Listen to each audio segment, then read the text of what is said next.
My name is Amelia Richardson, 35, and I stood frozen on the sidewalk staring at my belongings scattered across our manicured lawn like worthless debris. After 15 years of marriage, Thomas had simply tossed me away while I was visiting my dying grandmother. What he didn't know was that I'd been preparing for this betrayal for years. The house he thought was our only property? Just one piece of the puzzle. The joint accounts he controlled? Decoys. As I called an Uber, I smiled. Let the games begin. Before I continue my story, I'm curious where you're watching from today.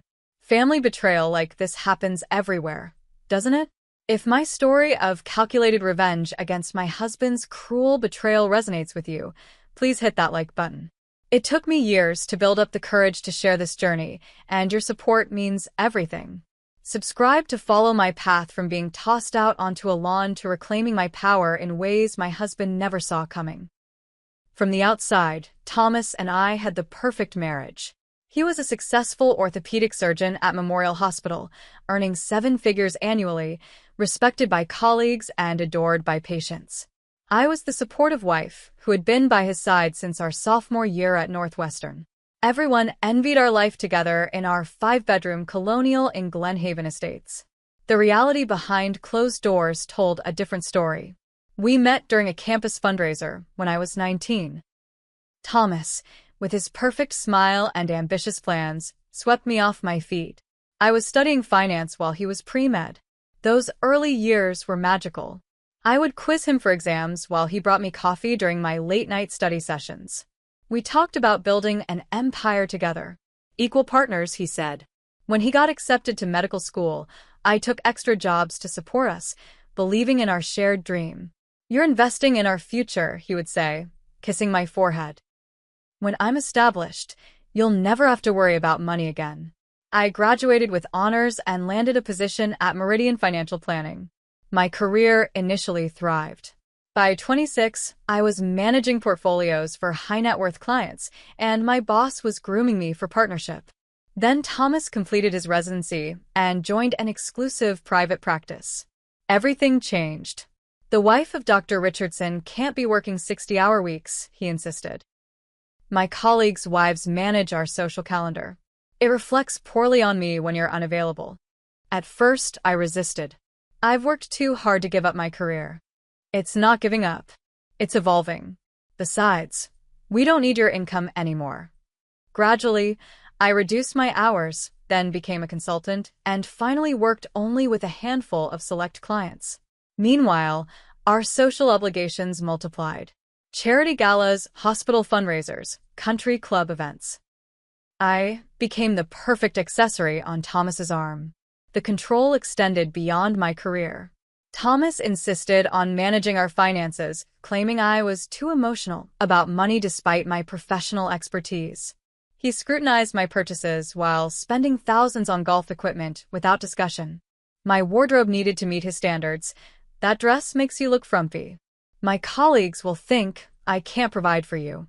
Friends slowly disappeared from my life. Jessica was too negative. Ryan was obviously hitting on you. My college roommate Kristen was a bad influence with her divorce talk. One by one, my support system evaporated. I didn't see it happening until I was isolated. Thomas had constructed a beautiful cage, and I had helped him build it. The first crack in the facade appeared 4 years ago. A text message notification lit up his phone while he was in the shower. The sender was Brooke Enpy with a message preview. Can't wait to feel your hands on me again. My stomach dropped. I told myself it was innocent. Brooke was a nurse practitioner at his practice. They worked closely together. The message could have been about a patient case. But then came unexplained expenses. Weekend medical conferences that couldn't be verified. Late nights at the hospital that didn't match the surgery schedule I could view online. The scent of unfamiliar perfume. Lipstick on a collar that wasn't the shade I wore.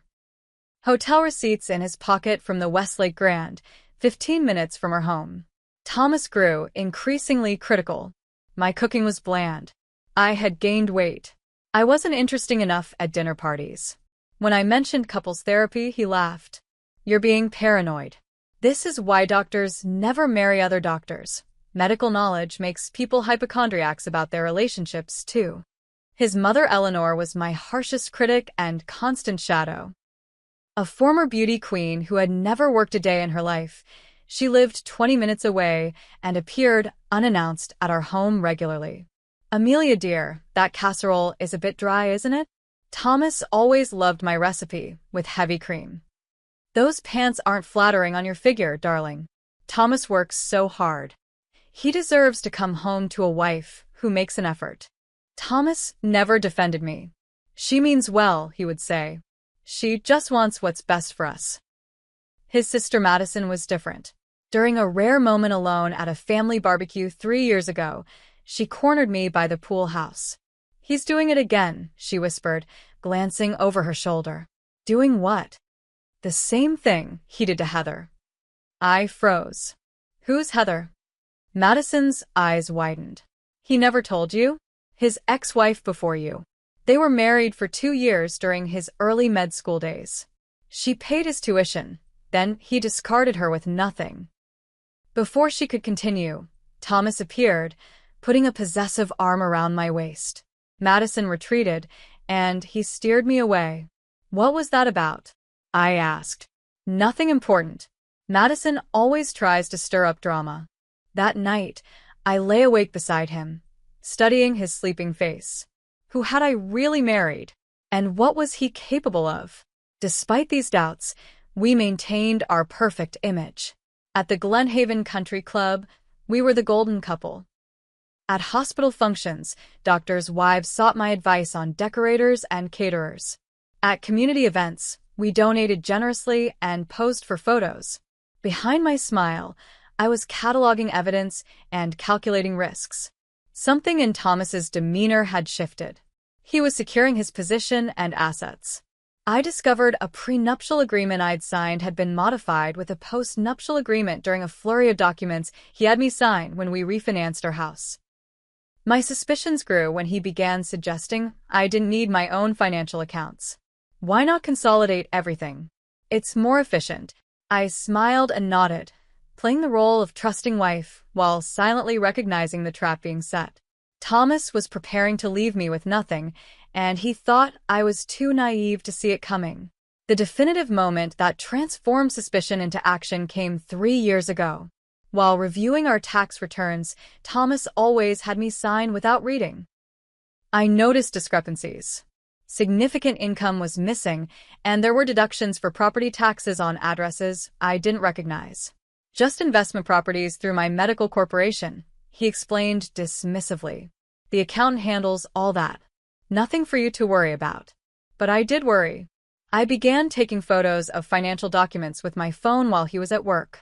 I created password-protected folders and stored them in multiple cloud accounts. I needed proof of our marital assets before they mysteriously disappeared. Fate intervened 2 months later at Nordstrom. I was picking up a suit Thomas had altered when a woman approached me in the parking lot. "You're Amelia Richardson, aren't you?" she asked. Attractive, early 40s, with wary eyes. "Yes." "Do I know you?" "No, but I know you." "I'm Heather Collins." Thomas's first wife. My heart pounded as I remembered Madison's warning. "I've debated approaching you for years," Heather continued. "But seeing you today, I can't stay silent anymore. Has he started hiding money yet?" We spoke for 2 hours at a nearby coffee shop. Heather had supported Thomas through his first 2 years of medical school, working 2 jobs while he studied. Once he secured major medical school loans, he filed for divorce, claiming they had grown apart. The loans were in his name alone. Their small starter home had been sold, with Thomas taking the proceeds as repayment for his career sacrifices. He had left her with nothing but debt. "He's charming and brilliant," Heather said, stirring her untouched coffee. "But he sees relationships as transactions. When your value to him diminishes or he finds a better option, he'll discard you without remorse." That evening, I searched for divorce attorneys specializing in high-asset cases and found Sofia Ramirez. Her website featured testimonials from clients who had faced similar situations. I made an appointment, paying the consultation fee in cash. Sofia's office was discreet, tucked inside a downtown high-rise. She listened without judgment as I outlined my suspicions. "You're smarter than most who come to me," she said when I finished. "They wait until they're locked out of the house with frozen credit cards. If you're right about your husband, we need to move carefully. Gathering evidence without alerting him is critical." She provided a checklist: document all assets, secure personal paperwork, establish independent credit, open separate accounts, and build a financial cushion. Most importantly, maintain the facade. "The element of surprise is your only advantage against someone like your husband," she warned. "Once he knows you're preparing to leave, he'll move quickly to cut off resources." That night, I created a secure email account and began my double life.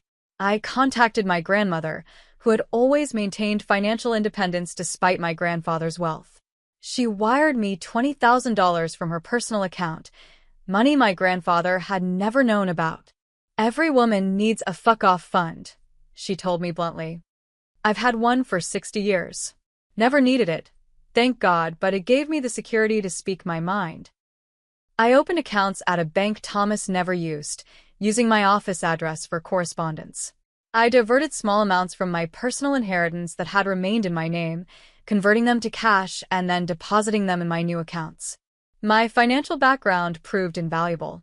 I traced Thomas's hidden investments through public records searches and careful monitoring of our mail. I discovered offshore accounts in the Cayman Islands. A vacation property in Aspen was registered to his mother, but paid for with marital funds. A boat registered to his medical practice was actually our personal yacht, effectively hidden from marital assets. The most significant discovery was a shell company called Meridian Medical Holdings that owned several commercial properties. Thomas had been diverting substantial income into this entity for years. According to our tax returns, this company didn't exist. 14 months into my investigation, I had mapped an impressive network of hidden assets totaling over $12 million, money I legally had claimed to as his spouse in our equitable distribution state. The next phase required more boldness. Using an anonymous LLC called Contingency Property Investments, I purchased a beautiful craftsman-style home in Lakewood, 30 miles from our primary residence.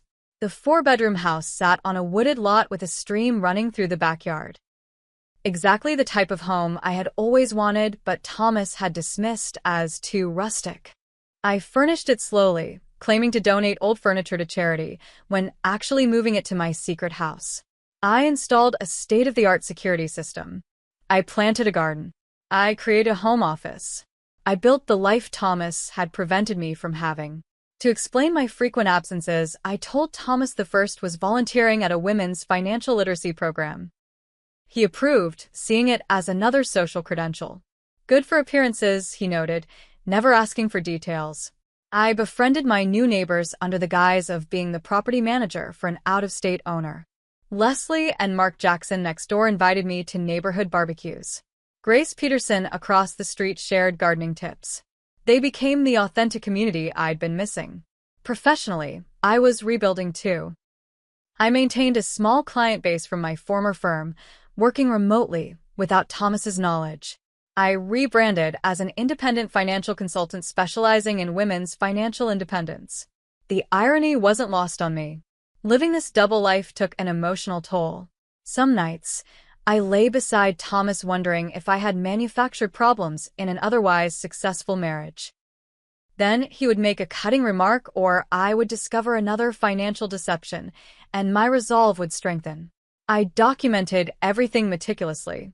Sophia reviewed my evidence monthly, helping me build what she called an airtight case. "When do we file?" I asked during our third meeting. "We don't," she replied. "We wait for him to make the first move. Let him think it's his idea. Let him believe you're unprepared. The temporary satisfaction of filing first isn't worth the strategic advantage of catching him off guard." So I waited, maintaining my role as the perfect doctor's wife while secretly preparing for the inevitable betrayal. I wasn't just building a financial escape plan. I was creating an entirely new life that Thomas knew nothing about. The call came on a rainy Tuesday evening in April. Thomas was attending a medical conference in Chicago, which I knew was actually a weekend with Brooke at the Four Seasons based on the credit card alerts I still received. I was alone when the hospice nurse called about my grandmother Diana. The doctors give her 2 to 3 weeks, the nurse explained gently. She's asking for you. Diana Harrison had raised me after my parents died in a car accident when I was 12. She was more mother than grandmother, and the thought of her dying alone was unbearable. When Thomas returned, tan despite the supposed conference being indoors, I told him about Diana's condition. I need to go to her. Today. He frowned, checking his calendar on his phone. We have the hospital gala next weekend. The chief of surgery specifically asked about you. My grandmother is dying, Thomas. Hospitals are depressing places, Amelia. She probably won't even know you're there. Just send flowers and money for the nurses to give her extra attention. I stared at him, seeing with perfect clarity the man I had married. I'm going. I'll be back for the gala if possible. His jaw tightened. This is why your career stalled, you know. Emotional decisions overriding logical ones. I packed that night. As I folded clothes into my suitcase, Thomas leaned against the doorframe. If you insist on going, at least make it quick. A week maximum. And call Eleanor to handle the gala arrangements if you're not back. I nodded, not trusting myself to speak.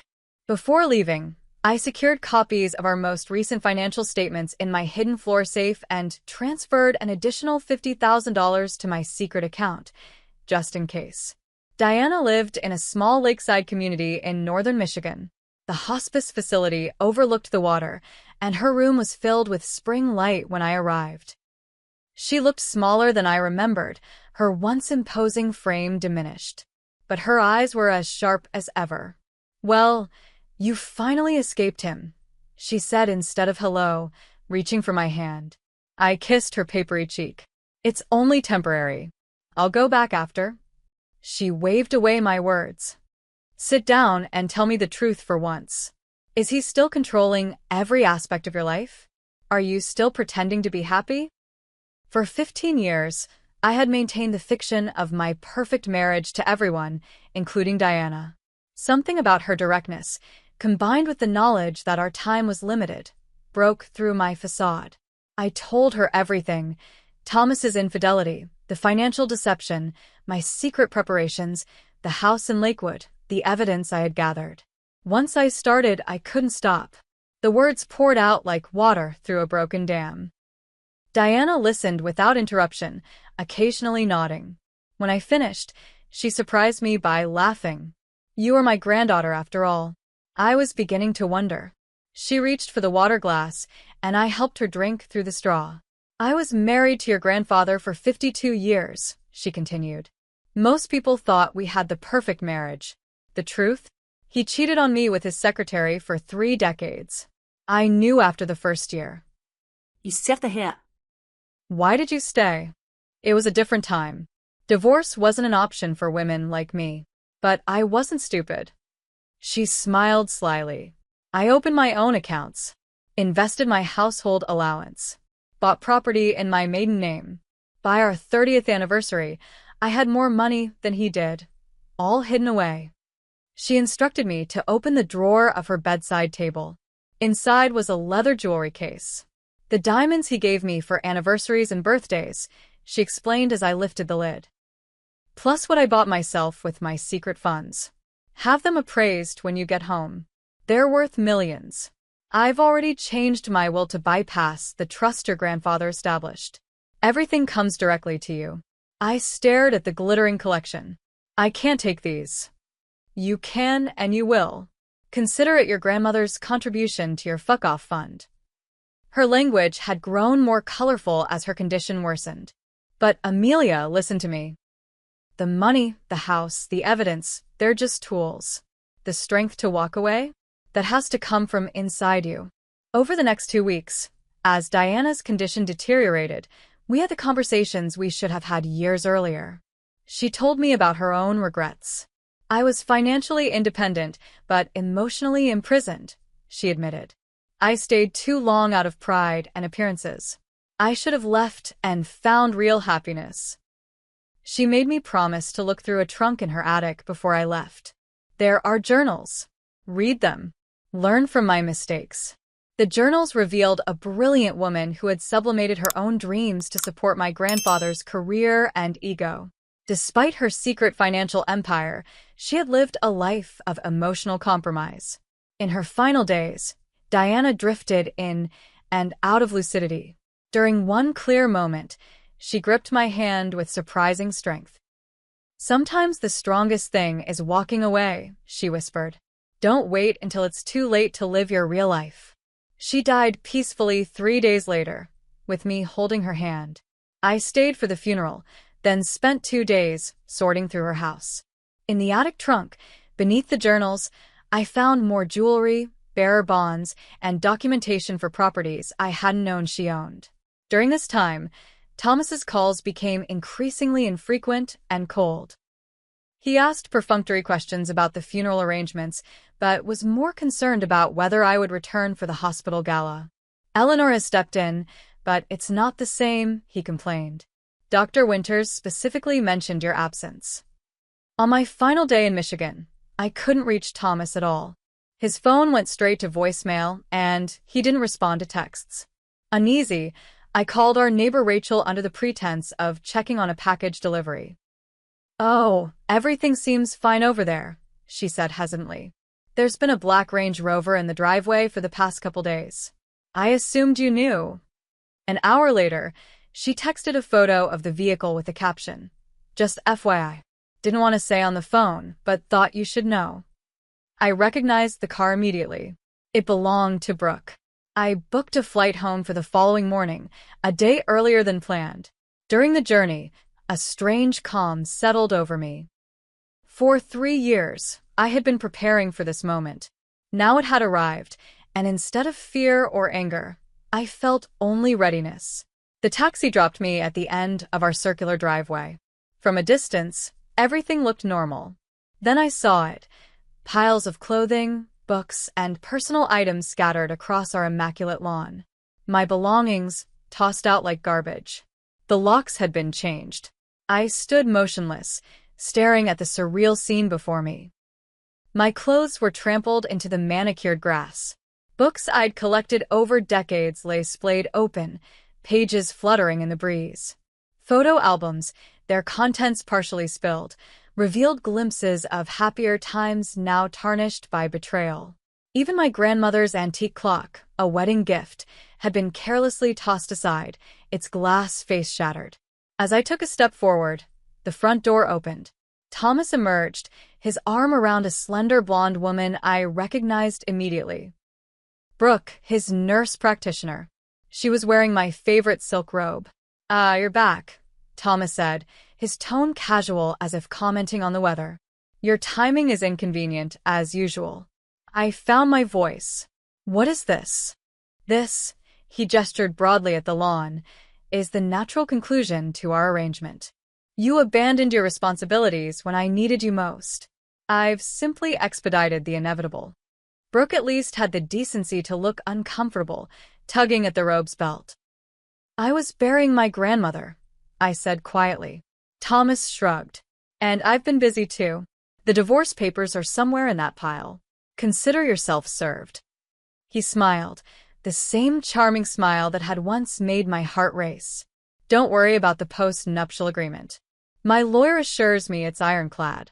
You'll get your clothing allowance for the year, which should be sufficient until you find alternative arrangements." From behind them, a third figure appeared. Eleanor, Thomas's mother. She surveyed the scene with undisguised satisfaction. "I always told Thomas you weren't suitable," she said, her perfectly lined lips barely moving. "A woman who abandons her husband for nearly 3 weeks has no right to call herself a wife." I noticed movement behind curtains in neighboring houses. Our community of doctors, lawyers, and executives thrived on scandal as long as it happened to someone else. Now I was providing their entertainment. "I'll need my passport and birth certificate," I said calmly. "Also the blue jewelry box from my grandmother." Thomas laughed. "Already claimed as marital property for appraisal. After all, anything acquired during our marriage is subject to division." Though in your case, division means 0. He checked his watch. You have 30 minutes to collect what you can before I call the police to report trespassing. I maintained my composure, though my hands trembled slightly as I began gathering essential documents from the scattered piles. Years of planning had prepared me for this moment, but the public humiliation still stung. As I sorted through my belongings, Thomas watched from the porch, occasionally whispering to Brooke or accepting a drink from his mother. They were enjoying the spectacle, the powerful doctor dispensing justice to his ungrateful wife. I found the divorce papers wedged inside my favorite novel. The filing date was 4 days ago, while I was attending my grandmother's funeral. I folded them neatly into my purse without reading further. My phone vibrated with a text from Sophia. Joint accounts emptied 20 minutes ago. $347,221 transferred to his private account. Documented. Another piece in the puzzle of Thomas's betrayal. I continued methodically collecting my most important possessions. Legal documents, irreplaceable photos, family heirlooms that had escaped Eleanor's greedy assessment. A silver SUV pulled up to the curb, and Madison, Thomas's sister, emerged. Unlike the others, she approached me directly, kneeling to help gather scattered photos. "I'm so sorry," she whispered. "He's been planning this for weeks. I tried to warn you." Thomas's voice boomed from the porch. "Madison, family supports family. Get up here immediately." She squeezed my hand before retreating to the house, leaving me alone with the wreckage of my marriage. When my suitcases were filled with what I could salvage, I called an Uber. Thomas smirked, clearly believing he had left me homeless and destitute. Little did he know I was heading to a storage facility where I would secure these items before moving into my fully furnished secret home. "Time's up," Thomas announced, phone in hand. "Shall I call the police now, or would you prefer to leave with some dignity intact?" I looked up at the trio on the porch, Thomas, Brooke, and Eleanor, and felt a moment of absolute clarity. They thought this was the end of my story. In reality, it was just the beginning. "No need for the police," I replied, my voice steady. "I have everything I came for." As my Uber arrived, I turned back one last time. "Oh, and Thomas? You might want to check your hospital email. The board of directors sent an interesting message this morning. Something about an internal audit of physician billing practices." His smug expression faltered slightly. The first crack in his perfect facade. "I've been exactly where you are now, watching this unfold and wondering how someone survives such a public betrayal. The moment I stood on that lawn, I felt so alone. If you've ever experienced family betrayal or watched someone you love be mistreated, you know that hollow feeling. I'd love to hear in the comments if you've witnessed similar family drama and how it was resolved. This story continues with unexpected twists that I'm still processing to this day. From the storage facility, I called Sophia, who immediately arranged to meet me at her office. "This is actually perfect," she said, reviewing the divorce filing. "He's so confident in his post-nuptial agreement that he's been sloppy. Very sloppy." She showed me the filing documents. Thomas had falsified financial disclosures, omitting the properties and accounts I had discovered. He'd also claimed I had abandoned the marriage, using my grandmother's illness as evidence of my selfish priorities. "This is fraud upon the court," Sophia explained, her eyes gleaming. "Judges hate being lied to even more than they hate spouses hiding assets. We formulated our immediate response strategy. Sophia would file an emergency motion for temporary support and exclusive use of the marital home based on improper eviction. She would also notify the court of the hidden assets, requesting an immediate freeze. "Don't expect to get back into the house," she warned. "That's just a strategic move to unsettle him. The real goal is to secure your financial position while we prepare our comprehensive response." I nodded, feeling strangely detached. The house had never truly been my home. Just another showcase for Thomas's success. "Where will you stay tonight?" Sophia asked, concern evident in her voice. I smiled for the first time that day. "I have arrangements." I checked into the Westlake Grand Hotel, the same hotel where Thomas conducted his affairs, for one night while I finalized preparations at my secret house.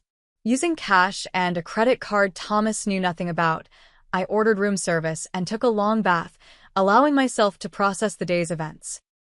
Thomas called repeatedly that evening, increasingly angry that I wasn't begging to return home. I let the calls go to voicemail, listening to his messages escalate from smug satisfaction to confused irritation. "Where are you staying? Eleanor says none of your friends have heard from you. The bank called about unusual activity on your personal account. What have you been doing? My lawyer says you've retained Sofia Ramirez. That's an expensive mistake you can't afford." His final message was telling.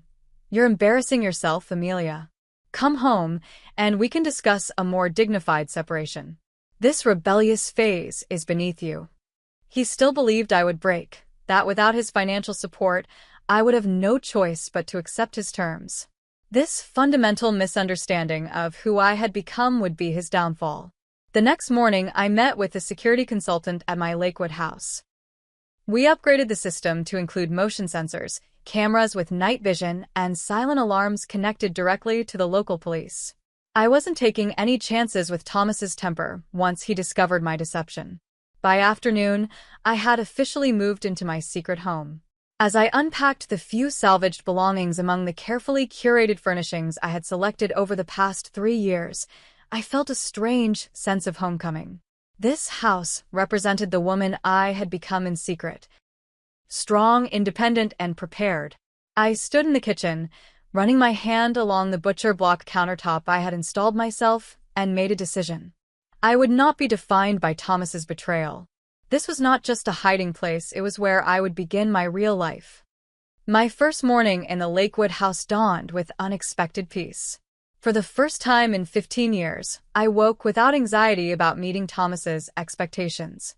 No perfectly pressed outfit to select, no elaborate breakfast to prepare, no carefully applied makeup to ensure I was presentable. Instead, I sat on my back deck with coffee, watching sunlight filter through the trees while planning my next moves. My phone buzzed with a text from Sophia. "Emergency hearing scheduled for Friday. Stay unreachable until then." I spent that day activating what I called my emergence plan. I officially launched Richardson Financial Solutions, the consulting business I had been building quietly for years. My website went live, featuring my credentials and specialized services for women seeking financial independence. I activated professional social media accounts that had been created months earlier, but kept private until now. Within hours, former colleagues were sharing my announcement, and 3 potential clients had reached out for consultations. The foundation I had laid in secret was already bearing fruit. Meanwhile, Thomas was unraveling. My neighbor Rachel texted that police had visited our Glenhaven house responding to a domestic disturbance call. Later, she reported Thomas had been seen throwing things into his car at midnight, clearly intoxicated. Eleanor began calling mutual friends, spinning a story that I had suffered a nervous breakdown following my grandmother's death. Several concerned messages appeared on my phone, offering support for my mental health crisis. I didn't respond to any of them. On the 3rd day, Madison reached out through a newly created email account. "Searching everywhere for you. Mother hired PI. Be careful. Can we meet?" I suggested a coffee shop 2 towns over, taking precautions to ensure I wasn't followed. Madison arrived wearing sunglasses and a baseball cap, glancing nervously around the cafe. "He's obsessed with finding you," she said without preamble. "He can't understand how you've disappeared. No credit card trails, no hotel registrations, no apartment leases. The private investigator is checking homeless shelters now." I sipped my latte calmly. "And why are you telling me this?" Madison removed her sunglasses, revealing eyes reddened from crying. "Because I know what he's capable of. What they're both capable of." She shared details I hadn't known, how Thomas and Eleanor had systematically alienated their father until he signed over business interests to Thomas before his death, how they had manipulated Madison's trust fund, leaving her financially dependent on them, how Thomas had destroyed the career of a colleague who questioned his billing practices. "They won't stop," she warned. "They can't stand losing control. And Mother has been shredding documents every night." This information was valuable, but I remained cautious. Why help me now? You've watched his behavior for years. Madison stared into her untouched coffee. Because at the funeral, you were kind to Diana, even though she couldn't do anything for you anymore. That's when I realized what family should actually look like. She slid a USB drive across the table. Tax returns from mother's computer. Emails between them about hiding assets. Password to his private cloud storage. I took it without comment, unsure whether to trust this apparent alliance, but willing to verify the information. That evening, Kevin Park, the forensic accountant Sophia had recommended, confirmed the documents were genuine and damning. Thomas had been systematically committing insurance fraud, billing for procedures never performed, and upcoding routine visits. Most shocking was evidence that Eleanor, who managed billing for his practice, was a willing accomplice. This goes beyond divorce proceedings, Kevin warned. This is criminal activity. Medicare fraud, insurance fraud, tax evasion. I instructed him to prepare a comprehensive report for Sophia, but hold off on any external reporting. This information was a nuclear option I wasn't ready to deploy. The following week brought my first court appearance. I arrived at the courthouse through a service entrance to avoid Thomas, who was predictably waiting in the main lobby with his attorney and mother. Inside the courtroom, his confidence visibly faltered when he saw me seated beside Sophia, professionally dressed and composed. He had expected a broken woman begging for mercy, not a polished professional ready for battle. Judge Harriet Coleman, known for her no-nonsense approach to high-asset divorces, reviewed our emergency motions with narrowed eyes. Dr. Richardson, she addressed Thomas directly. These financial disclosures appear incomplete compared to evidence presented by Mrs. Richardson's counsel. Care to explain the discrepancies? Thomas's attorney, Walter Simmons, intervened smoothly. Your Honor, my client maintains these are premarital assets mistakenly identified as marital property. Judge Coleman turned to me. And Mrs. Richardson, how did you become aware of these alleged hidden assets? Sophia answered for me. Through Mrs. Richardson's professional work in financial planning, Your Honor. She documented these discoveries contemporaneously over several years, anticipating her husband's attempt to conceal marital property. The judge ordered an immediate freeze on all disputed assets and appointed a special master to conduct a forensic accounting. She also granted me temporary support despite Thomas's protests about the post-nuptial agreement. Preliminary review suggests this agreement may have been signed under duress or without full financial disclosure, Judge Coleman noted. Until determined valid, standard support calculations apply. As we left the courtroom, Thomas grabbed my arm. Where the hell are you living? He hissed. And where did you get money for Ramirez? She charges $500 an hour. I removed his hand calmly. Perhaps you should have asked those questions before throwing my belongings on the lawn. His face contorted with rage. This isn't over. You have no idea what you're up against. Actually, I replied quietly, I believe you're the one facing surprises. That evening, Brooke contacted me through Instagram, requesting a meeting. Against Sophia's advice, I agreed to see her at a public restaurant with security cameras. She arrived looking nothing like the confident woman who had worn my robe on the porch. Her eyes were shadowed, and she flinched at sudden movements. He's not who I thought he was, she began, voice barely above a whisper. When we started our relationship, he was charming, attentive, generous. He said you were cold, career-obsessed, uninterested in his needs. I waited silently as she gathered courage to continue. After you left, everything changed. He monitors my phone, questions my every movement. Last night, he threw a glass against the wall because dinner was overcooked. She pushed up her sleeve, revealing finger-shaped bruises. I recognized the pattern. My mother had similar marks from my father. Despite everything, I felt a surge of pity. Why are you telling me this? Because I found something you should see. She slid a phone across the table. His second phone. The one even Eleanor doesn't know about. The passcode is your birthday. The contents were worse than I imagined. Text messages coordinating prescription drug sales. Photos of patient records with insurance information. A shadow accounting system showing cash payments for medications diverted from a hospital. He's been selling prescription painkillers, Brooke explained. Using his access to write prescriptions for patients who don't exist, then selling the medications through someone at the hospital. This was beyond financial fraud. This was criminal activity that endangered patients and violated every ethical standard of medicine. Why give this to me? I asked. You could take it to the police yourself. Brooke's eyes filled with tears. He told me what happened to the last nurse who reported concerns about him. She lost her license, her reputation, everything. He said he would do the same to me. She stood to leave. I'm moving back to Oregon tomorrow. My sister bought the ticket. Please wait a few days before using any of this. I copied the evidence before returning the phone, promising to protect her as my source. Though I had no sympathy for her role in destroying my marriage, I understood she too had been manipulated by a master predator. Over the next month, I executed my plan methodically. I canceled all joint credit cards, removed myself from our shared insurance policies, and formally resigned from club memberships Thomas valued for social networking. Each cancellation was a small piece of a larger strategy to dismantle the life he had constructed. The effect was both immediate and satisfying. Thomas was denied entry to the Glen Haven Country Club after I canceled our family membership, creating a scene witnessed by his most important clients. Our joint donor status at the hospital's annual gala was revoked after I withdrew my contribution, leaving him scrambling to maintain appearances. Most significantly, I submitted an anonymous tip to the hospital's compliance office regarding billing irregularities in Thomas's practice.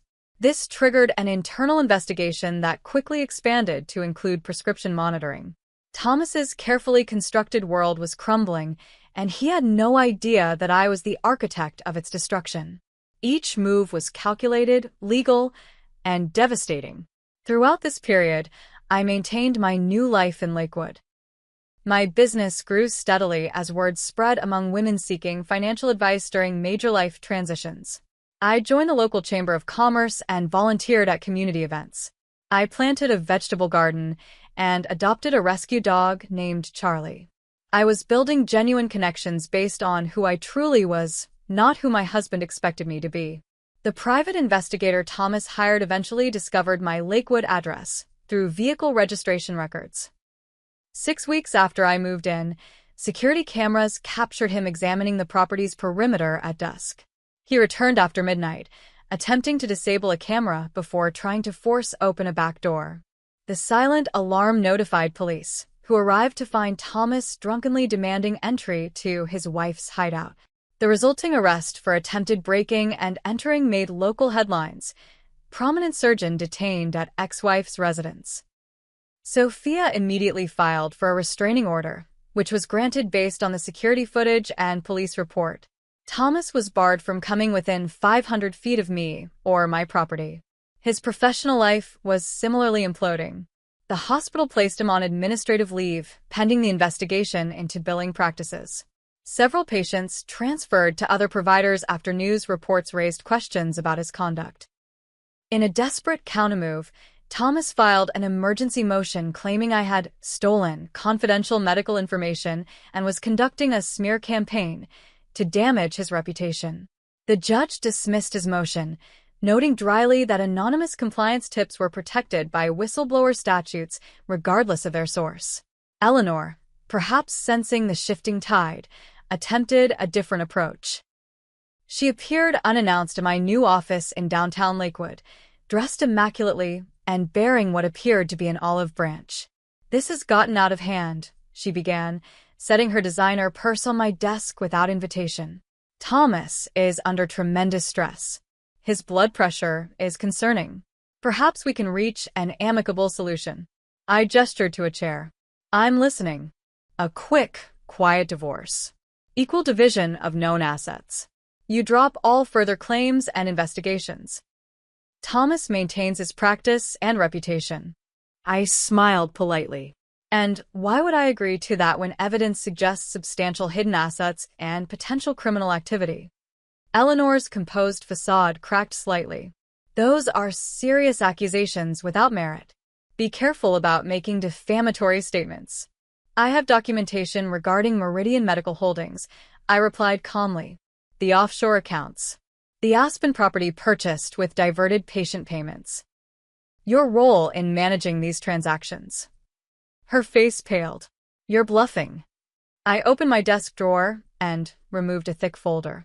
Financial records tend to leave trails, Eleanor, especially when someone has been documenting them for years.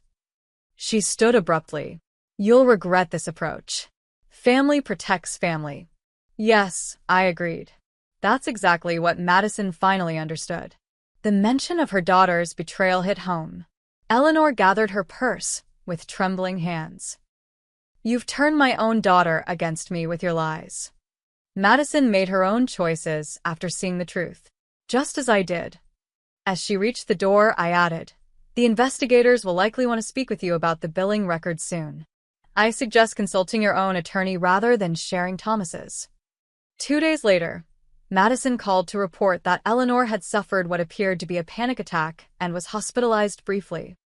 Thomas blamed me directly, leaving threatening voicemails that Sophia promptly forwarded to the district attorney as violations of the restraining order. He's self-destructing, Sophia observed during our weekly strategy meeting. This is when he's most dangerous. Stay vigilant. She was right. Despite his mounting legal troubles, Thomas seemed fixated on punishing me rather than salvaging his career and freedom. When financial pressure failed to break me, he resorted to attacking my reputation. Former friends reported he was spreading rumors about mental instability, drug use, even infidelity on my part. I maintained my silence, focusing instead on building my new life and business. The contrast between his increasingly erratic behavior and my calm professionalism spoke volumes to those watching the divorce unfold. 6 months after finding my belongings on the lawn, I had achieved what once seemed impossible: complete independence from Thomas and the life he had constructed around us. My business was thriving, my home was secure, and the divorce proceedings were advancing in my favor. The trap I had set so carefully was closing, and Thomas had walked into it willingly, blind to the possibility that the wife he had underestimated for 15 years had outmaneuvered him at every turn. The discovery hearing was scheduled for a Wednesday morning in October. Sophia and I arrived early, reviewing our strategy one final time before Thomas and his legal team entered the courtroom. Remember, she whispered, let him underestimate you. His arrogance is our advantage. Thomas appeared noticeably diminished since our last court appearance. His designer suit hung loosely on his frame, and dark circles shadowed his eyes. He was accompanied by a new attorney. Walter Simmons had withdrawn from the case, citing professional differences with his client. Judge Coleman called the hearing to order, addressing the preliminary findings of the forensic accountant appointed by the court. The special master's report indicates significant discrepancies between Dr. Richardson's financial disclosures and documented assets, she noted, reviewing the report.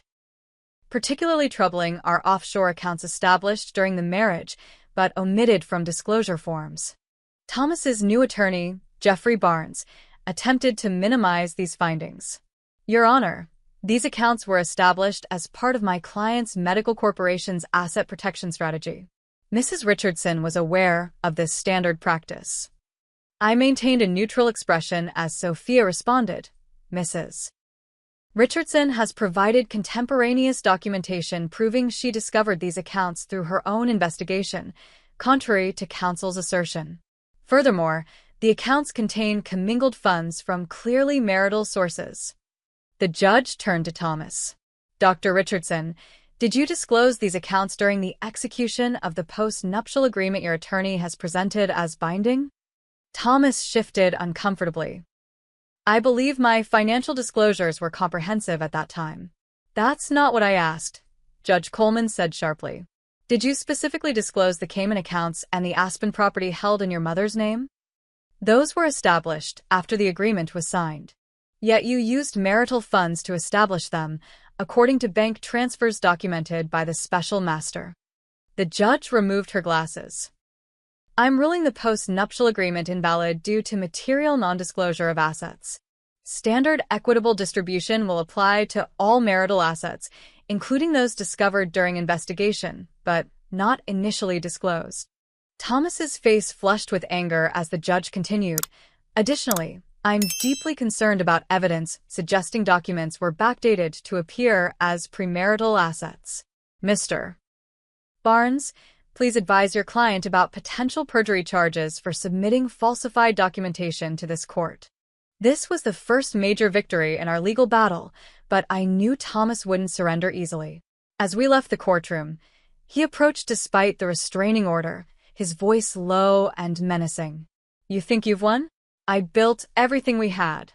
You were nothing before me, and you'll be nothing when this is over. Sophia stepped between us. Back away, Dr. Richardson. You're violating a court order. Tell your client to drop this vindictive crusade, he snarled. Or I'll make sure she regrets every minute of it. Court officers intervened, escorting Thomas away while Sophia documented the interaction for another restraining order violation. That evening, I received an unexpected visitor at my Lakewood home. Madison arrived looking agitated, glancing repeatedly over her shoulder as she hurried to my door. He knows about the evidence you've gathered, she blurted once inside. Not just the financial stuff.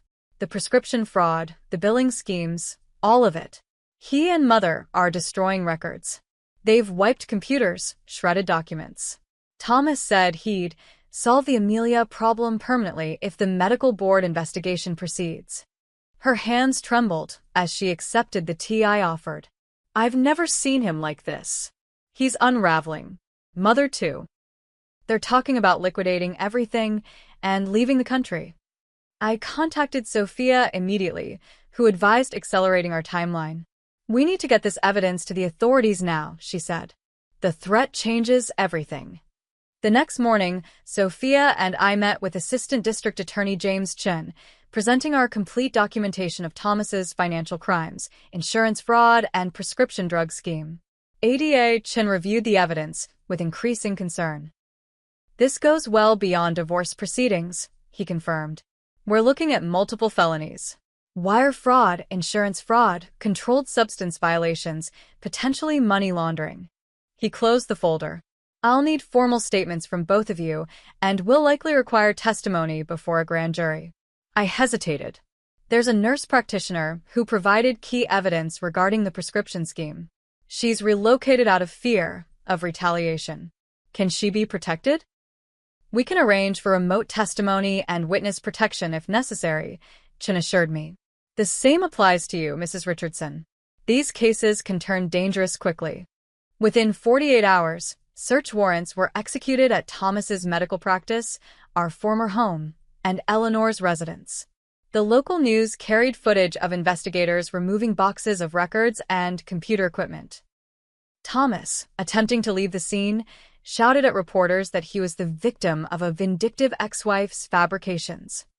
Eleanor was more strategic, giving a composed statement describing me as a troubled woman creating fantasies to explain her abandonment of a successful marriage.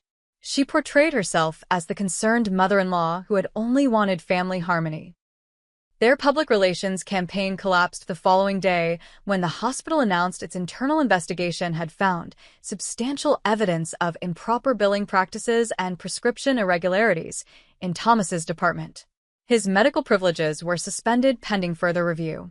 The medical board followed with its own statement, announcing an emergency suspension of Thomas's license while investigating allegations of gross negligence and professional misconduct.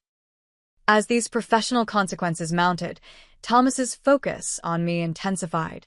Despite the restraining order, he appeared at my office building, attempting to confront me in the parking garage until security intervened. He called repeatedly from blocked numbers, leaving increasingly incoherent messages. He contacted mutual friends, seeking information about my movements and activities. When these efforts failed, he escalated to a new level of desperation. During a scheduled deposition related to the divorce, Thomas's attorney requested a brief recess. When proceedings resumed, Thomas made a startling proposal. I'm prepared to offer a settlement, he announced, sliding a document across the table. $3 million, the Glenhaven house, and my half of all joint accounts. In exchange, Mrs. Richardson will withdraw all allegations regarding financial impropriety and make no further statements to investigators. Sophia and I exchanged glances before she responded. Are you offering to pay my client to obstruct justice in an ongoing criminal investigation? His attorney quickly intervened. That's not what Dr. Richardson meant. He's simply seeking to resolve the civil matter expeditiously. By explicitly linking a financial settlement to my client's cooperation with authorities, Sophia countered. I'm obligated to report this offer to the district attorney's office. Thomas slammed his fist on the table. You've destroyed everything I built. 15 years of marriage, and this is how you repay my generosity. I made you who you are.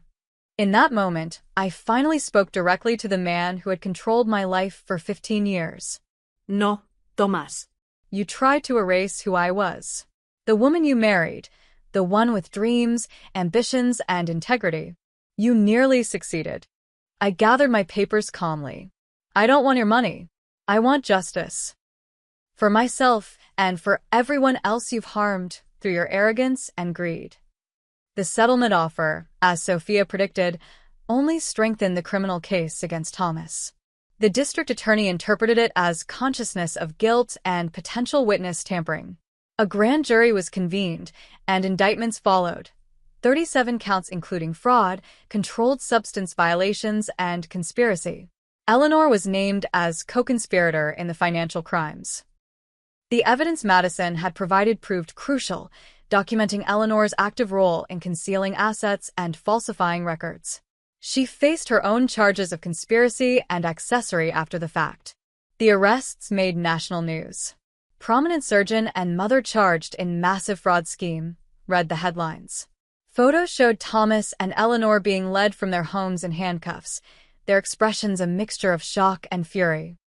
Madison, though devastated by her family's public disgrace, stood by her decision to cooperate with authorities.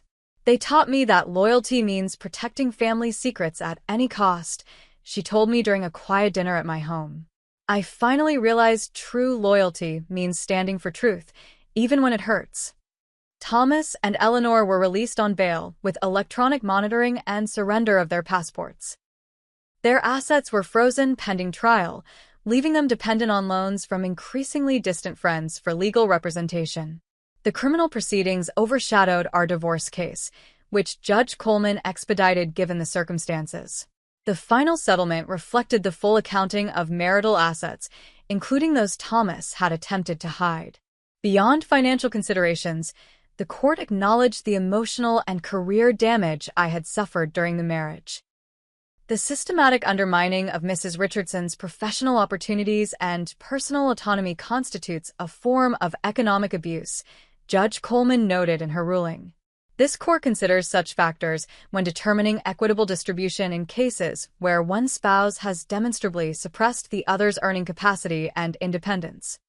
As the criminal case progressed, former patients and colleagues came forward with additional allegations against Thomas. Stories emerged of bullying, sexual harassment, and medical negligence covered up through intimidation. The prestigious practice he had built was revealed as a toxic environment ruled by fear and manipulation. Thomas, watching his reputation crumble along with his freedom, made one final desperate attempt to regain control. Despite the restraining order and bail conditions prohibiting contact, he appeared at my home at 3 a.m, triggering security alarms and camera recordings. Police arrived to find him attempting to disable the security system, clearly intoxicated and carrying what they described as burglary tools. The violation of both bail conditions and the restraining order resulted in his bail being revoked. He was held in custody pending trial. Eleanor, suddenly facing the consequences of her actions without Thomas's protection, suffered what her attorneys described as a stress-induced cardiac event. Though not life-threatening, it delayed court proceedings and garnered her some public sympathy, until records emerged showing she had exaggerated symptoms to avoid court appearances in the past. As Thomas awaited trial in county jail and Eleanor recovered under house arrest, I found myself at the center of unexpected public attention. Women's groups contacted me about speaking on financial abuse. Legal organizations requested presentations on documenting hidden assets. Financial publications sought interviews about protecting oneself within marriage.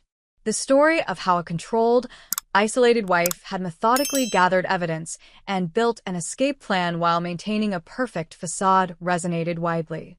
I agreed to selected speaking engagements, hoping my experience might help others recognize warning signs I had missed for too long.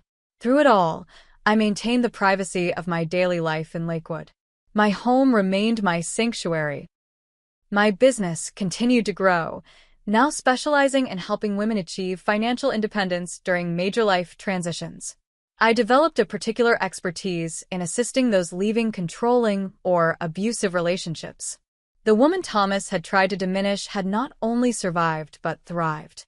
The revenge he had feared was simply the natural consequence of his own actions exposed to light. On a crisp autumn morning almost 2 years after finding my belongings scattered across our lawn, I sat in the federal courthouse awaiting the final resolution of Thomas's criminal case. The trial had been delayed multiple times through procedural maneuvers, but eventually, facing overwhelming evidence and the prospect of decades in prison, Thomas had agreed to a plea deal. The courtroom was nearly empty. The media attention had long since moved to newer scandals. Sophia sat beside me, her presence a comfort after the long journey we had navigated together. Madison occupied a row behind us, torn between family loyalty and her commitment to truth. Thomas entered in a prison jumpsuit, handcuffed and escorted by officers. He had lost weight, and his once immaculate appearance was now haggard. He barely glanced in my direction as he took his place beside his attorney. Judge Martin Reeves reviewed the terms of the plea agreement. Guilty pleas to 12 counts of fraud and controlled substance violations in exchange for dismissed charges against Eleanor, who had been diagnosed with early-stage dementia during proceedings. Before I accept this plea, Judge Reeves addressed Thomas directly. I want to ensure you understand its implications. You will surrender your medical license permanently. You will serve a minimum of 8 years in federal prison. You will make restitution to insurance companies, patients, and the hospital exceeding $4 million. Is this your understanding of the agreement? Thomas nodded wearily. Yes, Your Honor. And you enter this plea voluntarily, without coercion? Yes, Your Honor. The judge turned to me. Mrs. Richardson, as the initial reporting party in this case, you have the right to make a victim impact statement if you wish.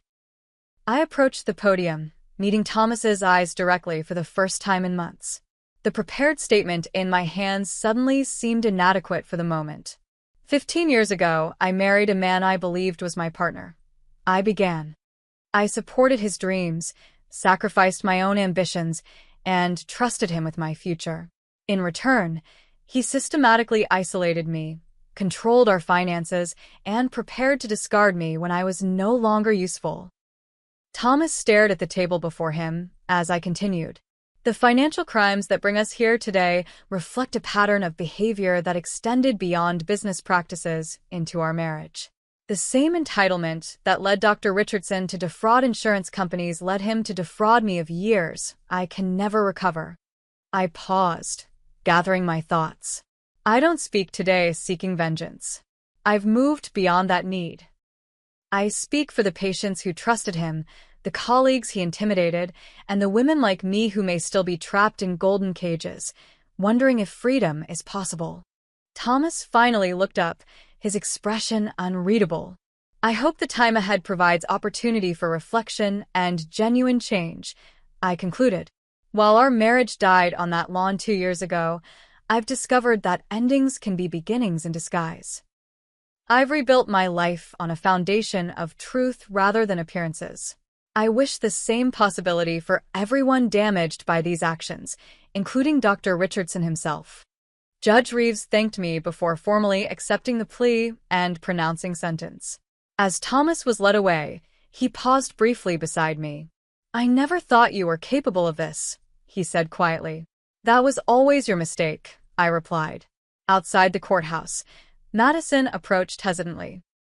Mother's Care Facility allows visitors on Wednesdays and Sundays. She asks about you sometimes, in her clearer moments. I squeezed her hand. Perhaps someday. For now, I'm grateful for your courage through all of this. Our unlikely friendship had been an unexpected gift from this ordeal. The daughter of the woman who had tried to destroy me had become one of my strongest supporters. In the months that followed, I focused on transforming my experience into something meaningful. With part of my divorce settlement, I established the Diana Harrison Foundation, named for my grandmother, providing resources for women trapped in financially controlling relationships. The foundation offered emergency grants, legal assistance, and financial literacy education. We developed specific programs for women married to high-earning professionals, addressing the unique challenges of escaping what appeared to be privileged lives. My secret house in Lakewood became my permanent home, no longer a hiding place, but a true reflection of my tastes and priorities. I expanded the garden, adding a memorial section with my grandmother's favorite roses and a small plaque bearing her wisdom. Sometimes the strongest thing is walking away. Professional success followed as well. Richardson Financial Solutions grew to include 3 additional advisors specializing in divorce financial planning. I authored a book on financial autonomy within marriage that became required reading in several university courses on domestic abuse. Brooke contacted me after relocating to Oregon, expressing gratitude for protecting her identity during the investigation. She had returned to school to become a nurse educator, determined to teach ethical practices to future healthcare providers. "I'll always regret my role in hurting you," she wrote. "But I'm trying to create something positive from that mistake, just as you have." Eleanor's condition deteriorated more rapidly than expected, perhaps accelerated by stress and the loss of the controlling role she had played for decades. Madison became her primary caregiver, navigating the painful irony of tending to a mother who had caused so much damage. "She talks about your wedding sometimes," Madison shared during one of our monthly dinners. "She actually seems proud of how beautiful everything was. The past is becoming more real to her than the present." I found I could think of Eleanor with something approaching pity rather than anger, a woman who had built her identity around her son's success and status, willing to sacrifice integrity and eventually freedom to maintain that illusion. 6 months after his sentencing, I received a letter from Thomas. The prison chaplain had encouraged inmates to make amends as part of their rehabilitation. His words seemed genuine, if not entirely self-aware. I still don't understand how everything unraveled so completely. The life I built, the reputation I earned, the future I planned, all gone. I blamed you for destroying it all, but in moments of honesty, I recognize I destroyed it myself, decision by decision, compromise by compromise. I don't expect forgiveness. I'm not even sure I'm sorry for the right things yet. But I wanted you to know I'm trying to understand where everything went wrong. Perhaps that's a start. I didn't respond immediately, unsure if communication served any purpose for either of us. Eventually, I sent a simple note acknowledging his letter and wishing him well in his journey toward understanding. Some chapters need to be closed gently rather than slammed shut. 3 years after finding my belongings on our lawn, I stood at the podium of a women's shelter fundraiser, sharing my story publicly for the first time. The audience included survivors, advocates, and professionals working to address domestic abuse in all its forms. "Financial abuse leaves no visible bruises," I explained. "Its power lies in isolation and dependency. The gilded cage may look beautiful from the outside, but it remains a cage." I described the warning signs I had missed. The gradual limiting of my career, the isolation from friends and family, the exclusive control of financial decisions despite my expertise in the field. "Freedom begins with preparation," I continued. For me, that meant years of documenting, saving, and creating a parallel life while maintaining a perfect facade. Not everyone has that luxury of time or resources, which is why organizations like this shelter are essential. After my presentation, women approached to share their own stories. Some still trapped, others recently escaped, many years into rebuilding lives shattered by control and manipulation. A young woman clutching a worn notebook waited until the others had departed. I've been documenting everything for 8 months, she whispered. My husband doesn't know I've created an escape fund. Hearing your story makes me believe I can actually leave. In that moment, I recognized the full circle of my journey. From the control doctor's wife to a woman helping others find their own paths to freedom. The revenge Thomas had feared wasn't the public exposure of his crimes or the loss of his medical license. It was simply my reclamation of the woman I was always meant to be.